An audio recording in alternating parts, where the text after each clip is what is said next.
Mathieu Gufflet va me rejoindre maintenant, président fondateur de EPSA. Alors, est-ce qu'il est là? Mathieu, venez. Allez, je vous embarque. On va embarquer Mathieu maintenant. Il est à la tête du cabinet de conseil et optimisation de performance. Mathieu Gufflet, bonjour, installez-vous. Merci. Alors, on sait que la fidélisation des talents et donc un faible turnover. Vous êtes le président fondateur d'EPSA. EPSA, qu'est-ce que c'est? Alors EPSA, c'est un cabinet de conseil en optimisation des coûts. Donc aujourd'hui, notre métier, c'est d'accompagner les entreprises sur leur performance opérationnelle durable. Donc en gros, c'est leur faire des économies, des gains de process et de productivité. D'accord. Mais ils s'adaptent tous comme ça, les patrons, ils sont tous à l'écoute ou c'est pas si simple?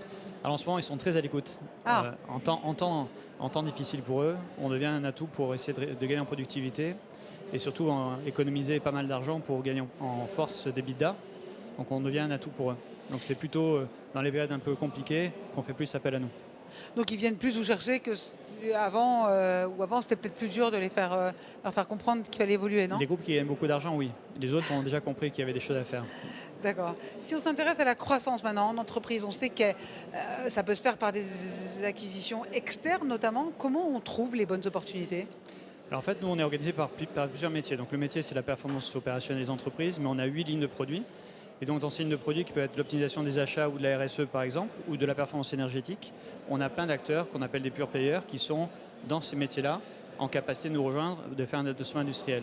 Donc on a mis ça en place, un modèle qui fonctionne bien, où on achète ces petites entreprises, on les agrège, on les adosse à EPSA, Ouais. comme LBO industriel, et cela permet d'avoir la force d'un grand groupe comme EPSA, mais de garder leur autonomie. Et donc on prend une participation qui peut être majoritaire dans un premier temps, et on déboucle en 3 ans, et à la fin de ça, ils peuvent réinvestir dans le groupe, donc on les fidélise sur la durée. Et les bonnes opportunités, elles sont en France ou à l'export? Les deux.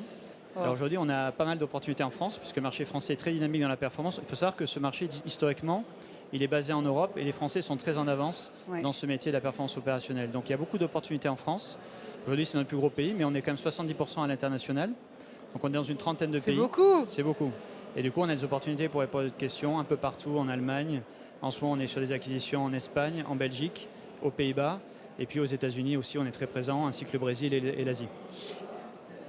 Les entreprises françaises, le mot France, ça passe à l'étranger bien en ce moment? On est à la cote? En ce moment, je ne sais pas. C'est encore trop compliqué pour vous dire. Mais historiquement, oui, on a la cote. Surtout que nous, on devient un leader européen. Donc maintenant, on est le leader européen de notre métier. Donc je dirais qu'en Europe, il n'y a pas trop de sujets. On est aujourd'hui assez bien avec intégré. les Jeux Olympiques que la France a réalisés, avec tous ces progrès, j'ai l'impression qu'on a la cote, non? Alors je pense qu'on a la cote émotionnelle. Est-ce qu'on a la cote économique? C'est un peu plus difficile à dire. En tout cas, ce qui est sûr, c'est qu'on attire peut-être moins les investisseurs qu'avant, avec ce qui a pu se passer.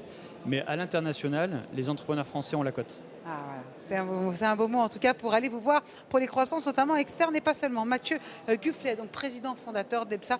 Merci beaucoup d'être passé sur notre petit studio de Bang.